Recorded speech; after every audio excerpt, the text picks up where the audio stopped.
The Somerton Man was an unidentified man whose body was found on the 1st of December 1948 on the beach at Somerton Park, a suburb of Adelaide, South Australia. The case is also known after the Persian phrase "tamam shud," meaning it is over or it is finished, which was printed on a scrap of paper found months later in the fob pocket of the man's trousers. The scrap had been torn from the final page of a copy of Rubaiyat of Omar Khayyam, authored by the 12th century poet Omar Khayyam. Following a public appeal by police, the book from which the page had been torn was located. On the inside back cover, detectives read through indentations left from previous handwriting, a local telephone number, another unidentified number, and text that resembled a coded message. The text has not been deciphered or interpreted in a way that satisfies authorities on the case. Since the early stages of police investigation, the case has been considered one of Australia's most profound mysteries. There has been intense speculation ever since regarding the identity of the victim, the cause of his death, and the events leading up to it. Public interest in the case remains significant for several reasons. The death occurred at a time of heightened international tensions following the beginning of the Cold War, the apparent involvement of the secret code, the possible use of an undetectable poison, and the inability or unwillingness of authorities to identify the dead man. On the 26th of July 2022, University of Adelaide professor Derek Abbott, in association with genealogist Colleen M. Fitzpatrick, concluded the man was Carl Charles Webb, an electric engineer and instrument maker born in 1905, based on genetic genealogy from DNA of the man's hair. South Australia Police and Forensic Science South Australia did not verify the result, although they were hopeful of being able to do so. On the 1st of December 1948 at 6:30 a.m, the police were contacted after the body of a man was discovered at Somerton Park beach near Glenelg, about 11 kilometres southwest of Adelaide, South Australia. The man was found lying in the sand across from the crippled children's home, which was on the corner of the Esplanade and Bickford Terrace. He was lying back with his head resting against the sea wall, with his legs extended and his feet crossed. It was believed that the man had died while sleeping. A half-smoked cigarette was on the right collar of his coat. A search of his pockets revealed that an unused second-class rail ticket from Adelaide to Henley Beach, a bus ticket from the city that may not have been used, a narrow aluminium comb which had been manufactured in the US, a half-empty packet of juicy fruit chewing gum, an Army Club cigarette packet which contained 7 cigarettes of a different brand, Kenzitas, and a quarter-full box of Bryant and May matches. Witnesses who came forward said on the evening of the 30th of November they had seen an individual resembling the dead man lying on his back in the same spot where the corpse was later found. A couple who saw him at around 7 p.m. noted that they saw him extend his right arm to its fullest extent and then drop it limply. Another couple who saw him from 7:30 p.m. to 8 p.m, during which time the street lights had come on, recounted that they did not see him move during the half an hour in which he was in view, although they did have the impression that his position had changed. Although they commented between themselves that it was odd that he was not reacting to the mosquitoes, they thought it more likely that he was drunk or asleep, and thus did not investigate further. One of the witnesses told the police she observed a man looking down at the sleeping man from the top of the steps that led to the beach. Witnesses said the body was in the same position when the police viewed it. Another witness came forward in 1959 and reported to the police that he and 3 others had seen a well-dressed man carrying another man on his shoulders along Somerton Park beach the night before the body was found. A police report was made by Detective Don O'Doherty. According to the pathologist John Burton Cleland, the man was of Britisher appearance and thought to be aged about 40 to 45, and he was in top physical condition.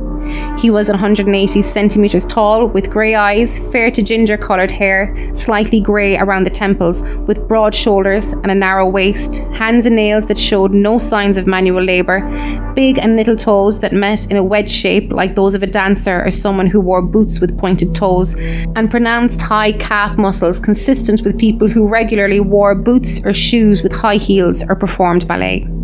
He was dressed in a white shirt, a red, white and blue tie, brown trousers, socks and shoes, a brown knitted pullover and fashionable grey and brown double-breasted jacket of reportedly American tailoring. All labels on his clothes had been removed and he had no hat or wallet, which was unusual for 1948. He was clean-shaven and carried no identification, which led police to believe he had committed suicide. Finally, his dental records were not able to be matched to any known person. An autopsy was conducted and the pathologist estimated the time of death at around 2 a.m. on the 1st of December. The heart was of normal size and normal in every way. Small vessels not commonly observed in the brain were easily discernible with congestion. There was congestion of the pharynx and the gullet was covered with whitening of superficial layers of the mucosa with a patch of ulceration in the middle. The stomach was deeply congested. There was congestion in the second half of the duodenum. There was blood mixed with the food in the stomach. Both kidneys were congested and the liver contained a great excess of blood in its vessels. The spleen was strikingly large, about 3 times normal size. There was destruction of the centre of the liver lobules revealed under the microscope, acute gastritis hemorrhage, extensive congestion of the liver and spleen, and the congestion to the brain. The autopsy also showed that the man's last meal was a pastry eaten about 3 to 4 hours before death, but tests failed to reveal any foreign substance in the body. The pathologist, Dr. Dwyer, continued, "I am quite convinced the death could not have been natural. The poison I suggested was a barbiturate or soluble hypnotic." Although poisoning remained a prime suspicion, the pastry was not believed to be the source.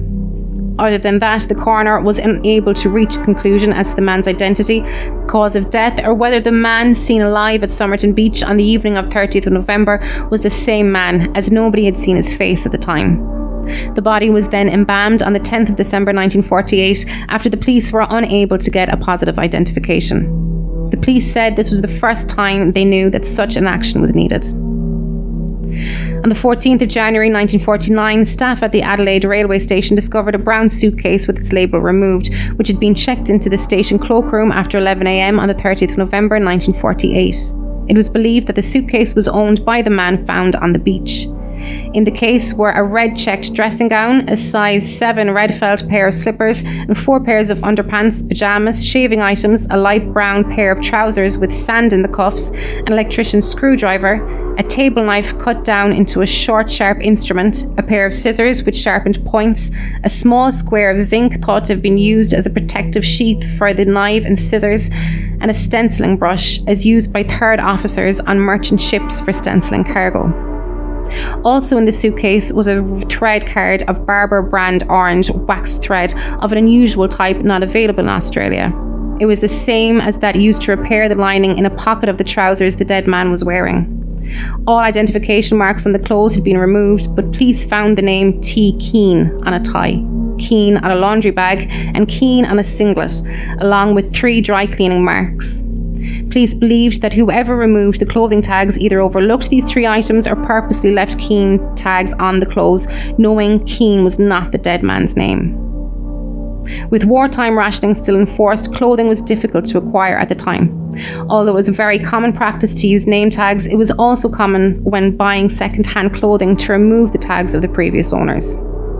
What was unusual was that there were no spare socks found in the case and no correspondence, although the police found pencils and unused letter stationery. A search concluded that no T. Keane was missing in any English-speaking country. A nationwide circulation of the dry cleaning marks also proved fruitless. All that could be garnered from the suitcase was that the front gusset and feather stitching on a coat found in the case indicated that it had been manufactured in the United States. The coat had not been imported, indicating the man had been to America or bought it from someone of similar size who had been. Police checked incoming train records and believed the man had arrived at the Adelaide railway station by overnight train from either Melbourne, Sydney or Port Augusta. They speculated he had showered and shaved at the adjacent city baths, although there was no baths ticket on his body, before returning to the railway station to purchase a ticket for the 10:50 a.m. train to Henley Beach, which, for whatever reason, he did not board. He immediately checked his suitcase at the station cloakroom before leaving the station and catching a city bus to Glenelg. Although named City Baths, the centre was not a public bathing facility, but rather a public swimming pool. The railway station bathing facilities were adjacent to the station cloakroom, which itself was adjacent to the station's southern exit onto the North Terrace.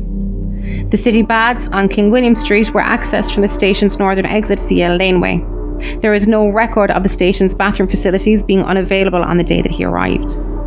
An inquest into the man's death conducted by coroner Thomas Erskine Cleland commenced a few days following the discovery of the body but was adjourned until the 17th of June 1949. Cleland, as the investigating pathologist, re-examined the body and made a number of discoveries. He noted that the man's shoes were remarkably clean and appeared to have been recently polished, rather than in the condition expected of a man who had apparently been wandering around Glenelg all day. He added that this evidence fitted in with the theory that the man may have been brought to Somerton Park beach after the man's death, accounting for the lack of evidence of vomiting and convulsions, which are the two main physiological reactions to poison. Cleland speculated that, as none of the witnesses could positively identify the man they saw the previous night as the same person discovered the next morning, there remained the possibility the man had died elsewhere and had been dumped. He stressed that this was purely speculation, as all the witnesses believed it was definitely the same person, as the body was in the same place and lying in the same distinctive position. He also found no evidence indicating the identity of the deceased. Cedric Stanton Hicks, professor of physiology and pharmacology at the University of Adelaide, testified that a group of drugs, variants of a drug in that group he called number 1 and in particular number 2, were extremely toxic in a relatively small oral dose that would be extremely difficult, if not impossible, to identify even if it had been suspected in the first instance. He gave Cleland a piece of paper with the names of the 2 drugs, which was entered as Exhibit C18. The names were not released to the public until the 1980s, as at the time they were quite easily procurable by the ordinary individual from a chemist without the need to give a reason for the purchase. Hicks noted the only fact not found in relation to the body was the evidence of vomiting. He then stated its absence was not unknown, but that he could not make a frank conclusion about it. Hicks stated that if death had occurred 7 hours after the man was last seen to move, it would imply a massive dose that could still have been undetectable. It was noted that the movement seen by witnesses at 7 p.m. could have been the last convulsion preceding death. Early in the inquiry, Cleland stated, "I would be prepared to find that he died from poison, that the poison was probably a glucoside and that it was not accidentally administered, but I cannot say whether it was administered by the deceased himself or by some other person." Despite these findings, he could not determine the cause of death of the unidentified man. Cleland remarked that if the body had been carried to its final resting place, then all the difficulties would disappear. After the inquest, a plaster cast was made of the man's head and shoulders. The lack of success in determining the identity and cause of death of the man had led authorities to call it an unparalleled mystery and believe the cause of death might never be known. Around the same time as the inquest, a tiny piece of rolled up paper with the words "Tamam Shud" printed on it was found in a fob pocket sewn into the dead man's trousers pocket. Public library officials called in to translate the text identified it as a phrase meaning ended or finished, found on the last page of Rubaiyat of Omar Khayyam. The paper's verso side was blank. Police conducted an Australia-wide search to find a copy of the book that had a similarly blank verso. A photograph of the scrap of paper was released to the press. Following a public appeal by police, a copy of Rubaiyat from which the page had been torn was located. A man showed police a 1941 edition of Edward Fitzgerald's translation of Rubaiyat, published by Whitecombe and Tombs in Christchurch, New Zealand. Detective Sergeant Lionel Lean, who led the initial investigations, often protected the privacy of witnesses and public statements by using pseudonyms. Lean referred to the man who had found the book by the pseudonym Ronald Francis, and he has never been officially identified. Francis had not considered that the book might be connected to the case until he had seen an article in the previous day's newspaper. There is some uncertainty about the circumstances under which the book was found. One newspaper article refers to the book being found about a week or 2 before the body was found. Former South Australian Police Detective Jerry Feltus, who dealt with the matter as a cold case, reports the book was found just after the man was found on the beach at Somerton. The timing is significant, as the man is presumed, based on the suitcase, to have arrived in Adelaide the day before he was found on the beach.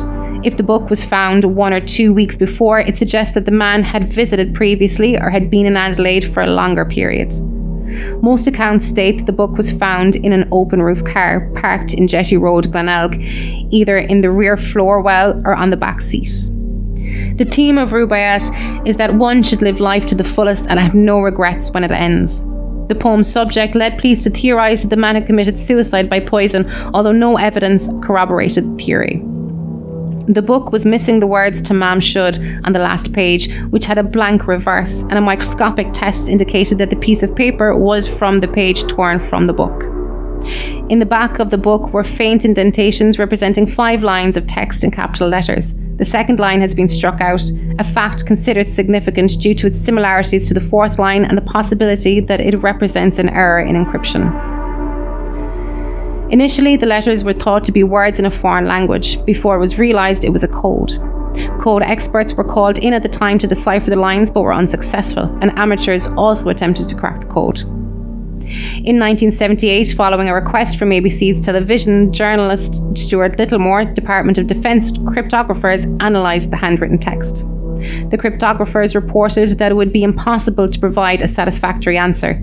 If the text were an encrypted message, its brevity meant that it had insufficient symbols from which a clear meaning could be extracted, and the text could be the meaningless product of a disturbed mind. In 2004, retired detective Jerry Feltus suggested in a Sunday Mail article that the final line, ITTMTSAMSTGAB, could stand for the initials of "It's time to move to South Australia, Mosley Street." Jessica Thompson lived in Mosley Street, which is the main road through Glenelg. In 2009-2011, Derek Abbott's team concluded that it was most likely that each letter was the first letter of a word. In 2014, an analysis by computational linguist John Relling strongly supports the theory that the letters consist of the initials of some English text, but finds no match for these in a large survey of literature, and concludes that the letters were likely written as a form of shorthand, not as a code, and that the original text can likely never be determined. A telephone number was also found on the back of the book belonging to a nurse named Jessica Ellen Jo Thompson. Born Jessie Harkness in the Sydney suburb of Marrickville, New South Wales, who lived in Mosley Street, Glenelg, about 400 metres north of the location where the body was found. When she was interviewed by police, Thompson said that she did not know the dead man or why he would have had her phone number and choose to visit her suburb on the night of his death. However, she also reported that at some time late in 1948, an unidentified man had attempted to visit her and asked a next-door neighbour about her. In his book on the case, Jerry Feltus stated that when he interviewed Thompson in 2002, he found that she was either being evasive or she just did not wish to talk about it. Feltus believed Thompson knew the Somerton Man's identity. Thompson's daughter Kate, in a television interview in 2014 with Channel 9's 60 Minutes, also said that she believed her mother knew the dead man. In 1949, Jessica Thompson requested that police not keep a permanent record of her name or release her details to third parties, as it would be embarrassing and harmful to her reputation to be linked to such a case. The police agreed, a decision that hampered later investigations. In news media, books and other discussions of the case, Thompson was frequently referred to by various pseudonyms, including the nickname Jeston and names such as Teresa Johnson nee Powell. Feltus in 2010 claimed that he was given permission by Thompson's family to disclose her names and that of her husband, Prosper Thompson. Nevertheless, the names Feltus used in his book were pseudonyms. Feltus also stated that her family did not know of her connection with the case, and he agreed not to disclose her identity or anything that might reveal it.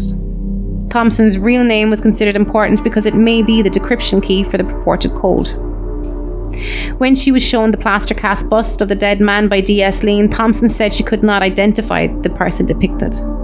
According to Lean, he described her reaction upon seeing the cast as completely taken aback, to the point of giving the appearance that she was about to faint. In an interview many years later, Paul Lawson, the technician who made the cast and was present when Thompson viewed it, noted that after looking at the bust, she immediately looked away and would not look at it again. Thompson also said that while she was working at Royal North Shore Hospital in Sydney during World War II, she had owned a copy of Rubaiyat. In 1945, at the Clifton Gardens Hotel in Sydney, she had given it to an Australian Army lieutenant named Ralph Boxall, who was serving at the time in the water transport section of the Royal Australian Engineers. Thompson told police that after the war ended, she had moved to Melbourne and married. She said that she had received a letter from Boxall and replied, telling him that she was now married. Subsequent research suggests that her future husband, Prosper Thompson, was in the process of obtaining a divorce from his first wife in 1949, and that he did not marry Jessica until mid-1950. There is no evidence that Boxall had any contact with Jessica Thompson after 1945. As a result of their conversations with Thompson, police suspected that Boxall was the dead man. However, in July 1949, Boxall was found in Sydney, and the final page of his copy of Rubaiyat, reportedly a 1924 edition published in Sydney, was intact, with the words "Tamam Shud" still in place. Boxall was now working in the maintenance section of the Randwick bus depot and was unaware of any link between the dead man and himself. In the front of the copy of Rubaiyat that was given to Boxall, Jessica Harkness had signed herself Jeston and written out verse 70. The two daily Adelaide newspapers, The Advertiser and The News, covered the death in separate ways. The Advertiser first mentioned the case in a small article on page 3 of its morning edition of the 2nd December 1948, titled "Body Found on the Beach." The News featured their story on its first page, giving more details of the dead man. As one journalist wrote in June 1949, alluding to the line in Rubaiyat, "The Somerton Man seems to have made certain that the glass would be empty, save for speculation." An editorial called the case one of Australia's most profound mysteries, and noted that if he died by poison so rare and obscure that it could not be identified by toxicology experts, then surely the culprit's advanced knowledge of toxic substances pointed to something more serious than a mere domestic poisoning. A number of possible identifications have been proposed over the years. On the 3rd of December 1948, a day after the Advertiser named him as the likely victim, E.C. Johnson identified himself at a police station.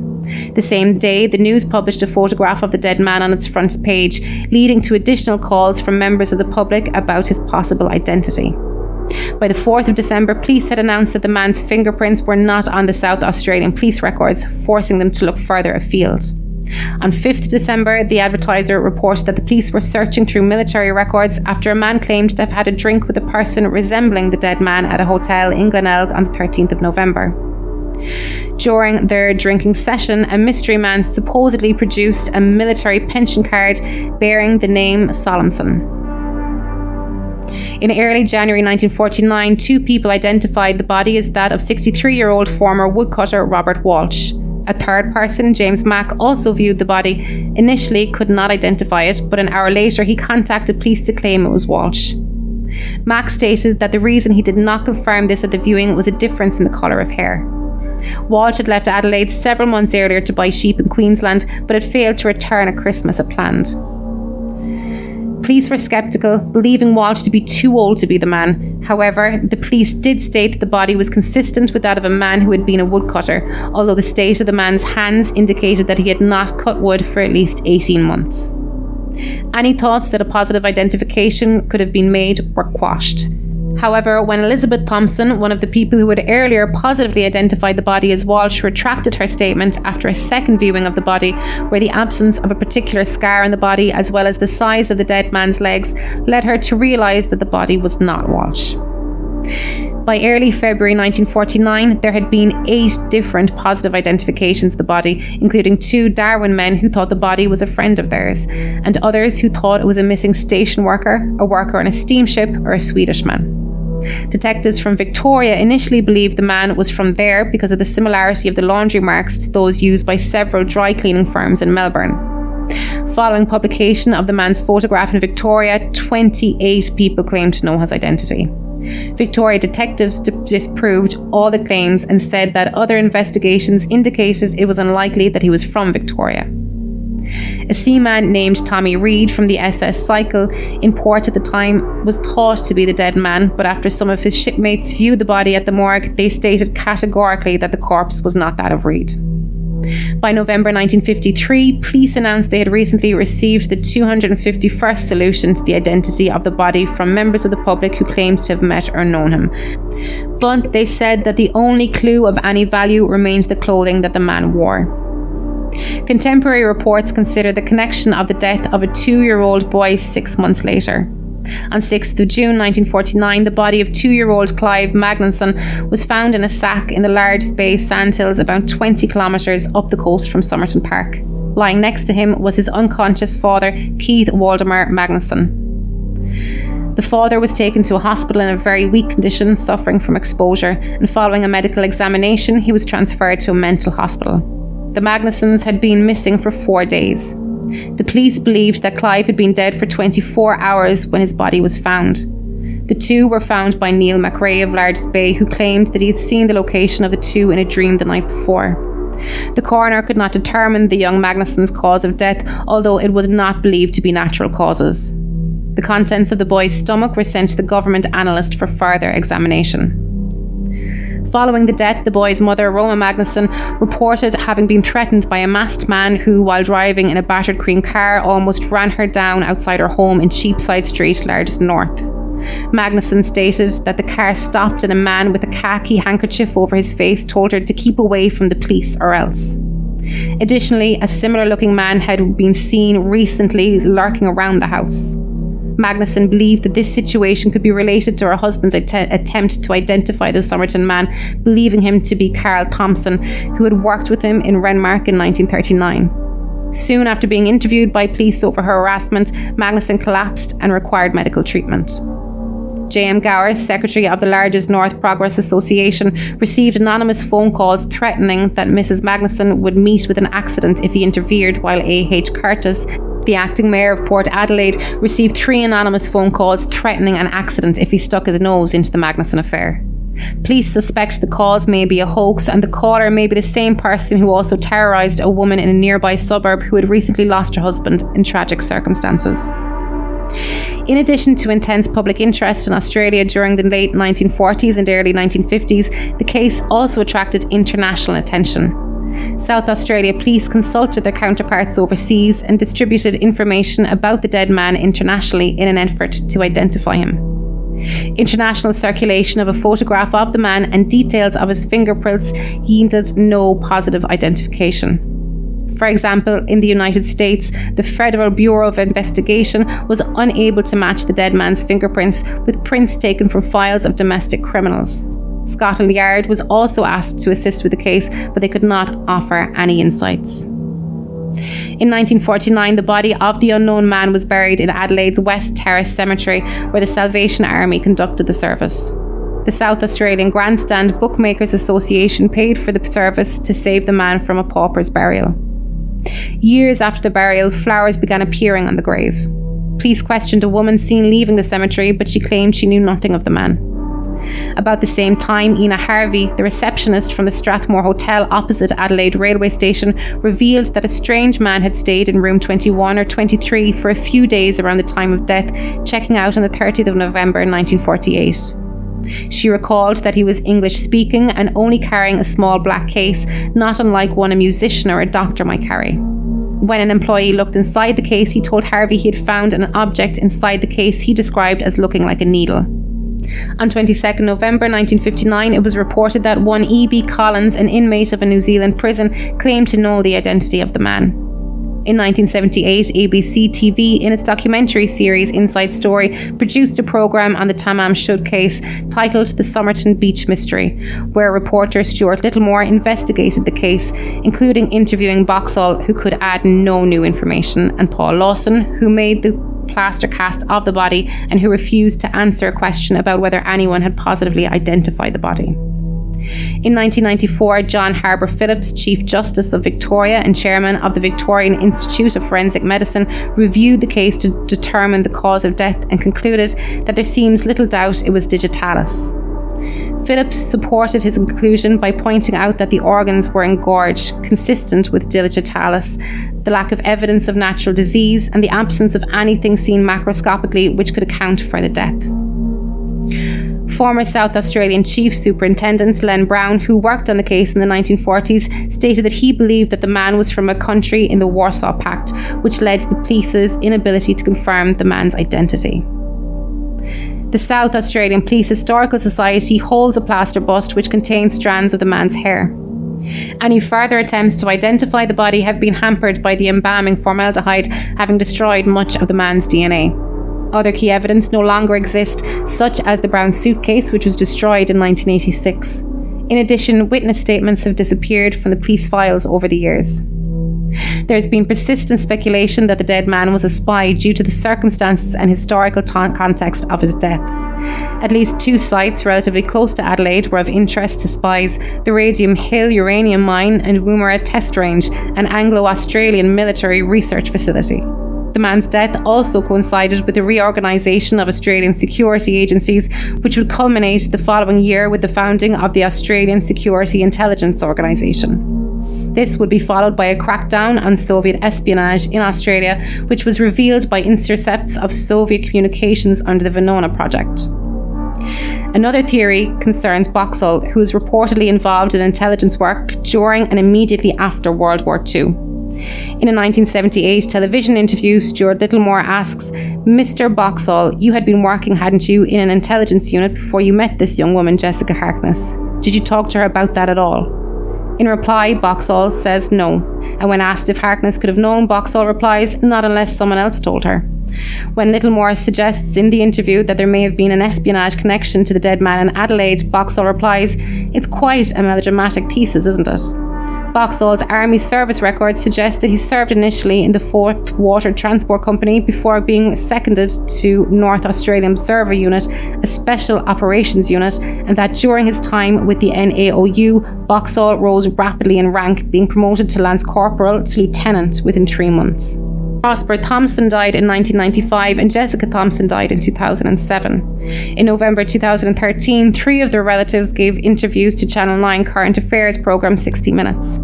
Kate Thompson, the daughter of Jessica and Prosper Thompson, said that her mother was the woman interviewed by the police and that her mother had told her that she had lied to them.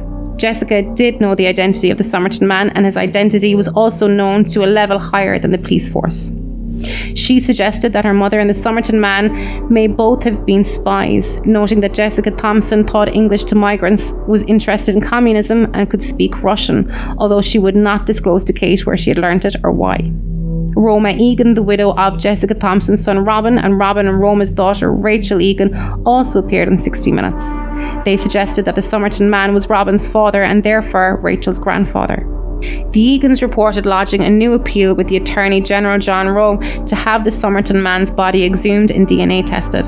Abbott also subsequently wrote to Rowe in support of the Egans, saying that exhumation for DNA testing would be consistent with federal government policy of identifying soldiers in war graves to bring closure to their families.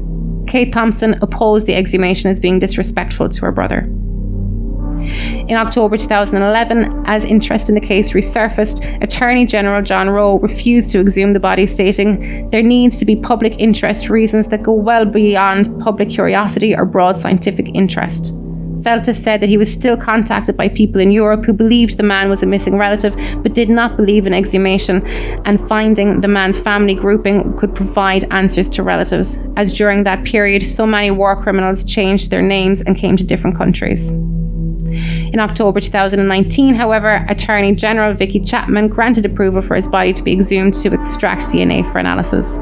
The parties interested in the analysis agreed to cover the costs. A potential granddaughter's DNA was planned to be compared to the unknown man's to see if it's a match. An exhumation was carried out on 19th of May 2021. Police stated that the remains were in reasonable condition and were optimistic about the prospect of DNA recovery. The remains were deeper in the ground than previously thought, and was reported that the body was exhumed as part of Operation Persevere and Operation Persist, which are investigating historical unidentified remains in South Australia. The authorities have said that they intend to take DNA from the remains if possible. Dr. Anne Coxon of Forensic Science South Australia said, "The technology available to us now is clearly light years ahead of the techniques available when this body was discovered in the late 1940s, and that tests would use every method at our disposal to try and bring closer to this enduring mystery." In March 2009, a University of Adelaide team led by Professor Derek Abbott began an attempt to solve the case through cracking the code and proposing to exhume the body to test for DNA. His investigations have led to questions concerning the assumptions police had made on the case. Abbott also tracked down the Barber waxed cotton of the period and found packaging variations. This may provide clues to the country where it was purchased. It was determined the letter frequency of the message in the back of Rubaiyat was considerably different from letters written down randomly. The frequency was to be further tested to determine if the alcohol level of the writer could alter random distribution. They observed that the format of the code also appeared to follow the quatrain form of Rubaiyat, leading them to theorize that the code was a one-time pad encryption algorithm.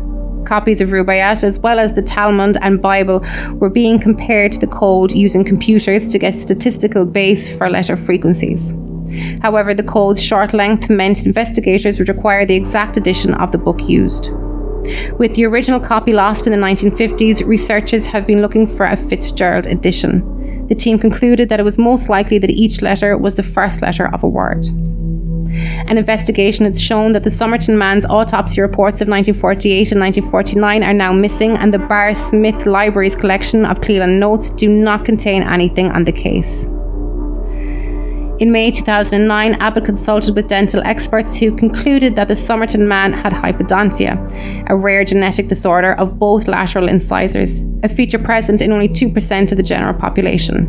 In June 2010, Abbott obtained a photograph of Jessica Thompson's eldest son, Robin, which clearly showed that he, like the unknown man, had not only a larger simba than cavum but also hypodontia.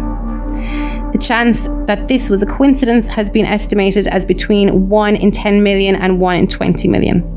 The media have suggested that Robin Thompson, who was 16 months old in 1948 and died in 2009, may have been a child of either Boxall or the Somerton Man and passed off as Prosper Thompson's son. DNA testing will confirm or eliminate this speculation. Abbott believes an exhumation and an autosomal DNA test could link the Somerton Man to a short list of surnames, which, along with the existing clues to the man's identity, could be the final piece of the puzzle. After discovering that Robin Thompson had died in 2009, Abbott contacted Rachel, the daughter of Roma Egan and Robin Thompson, who had been adopted and grew up in New Zealand. Abbott and Rachel married in 2010 and they have 3 children. The family has a painting of the Somerton Man hanging in their home, believing him to be family. However, Rachel Egan's DNA has been analysed and links were found to the grandparents of Prosper Thompson. In July 2013, Abbott released an artistic impression he commissioned of the Somerton Man, believing this might finally lead to an identification. All this time we've been publishing the autopsy photo and it's hard to tell what something looks like from that, Abbott said. In December 2017, Abbott announced 3 excellent hairs at the right development stage for extracting DNA had been found on the plaster cast of the corpse and had been submitted for an analysis to the Australian Centre for Ancient DNA at the University of Adelaide. Processing the results could reportedly take up to a year. While much of the DNA is degraded in February 2018, the University of Adelaide team obtained a high-definition analysis of the mitochondrial DNA from the hair sample from the Somerton Man.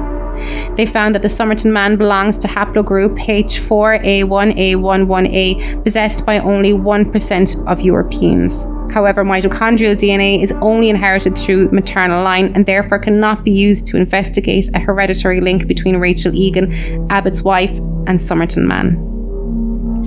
On the 26th of July 2022, Abbott announced that he and genealogist Colleen Fitzpatrick had determined that the man was Carl Charles Webb, an electrical engineer and instrument maker born on the 16th of November 1905 in Footscray, a suburb of Melbourne. Abbott claimed his DNA identification from strands of hair found in the plaster death mask made by South Australian police in the late 1940s. Through investigative genetic genealogy, matches were found for 2 descendants of distant cousins of Webb, both on paternal and on the maternal side. None of Webb's still living relatives in 2022 had known him in person. Initially, there were no pre-death photographs of Webb, but further investigation uncovered his likely presence in a 1921 Swinburne University football team photograph, though the image did not identify Webb directly. And in November 2022, Australian Story revealed photographs of Webb from the 1920s found in a Webb photo family album. Earlier, the ABC had published photos of Webb's brother, Roy Webb, claiming that they resembled Somerton Man.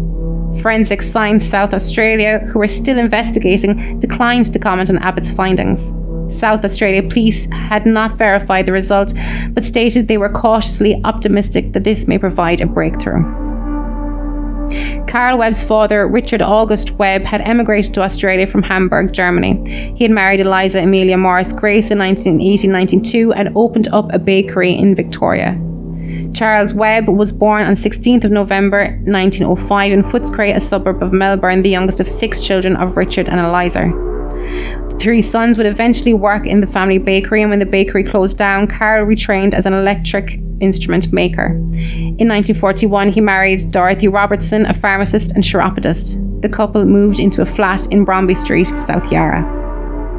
The marriage was not a harmonious one, largely due to Carl's personality, and Dorothy described Carl as solitary, having few friends, living a quiet life and being in bed by 7 p.m. each night, but also moody, violent and threatening, especially when facing defeat over relatively trivial matters. He was fond of poetry and wrote several poems of his own, most of them on the subject of death, which he claims to be his greatest desire, Dorothy stated. This would be consistent with the copy of the Rubaiyat, which also focuses on the subject of death.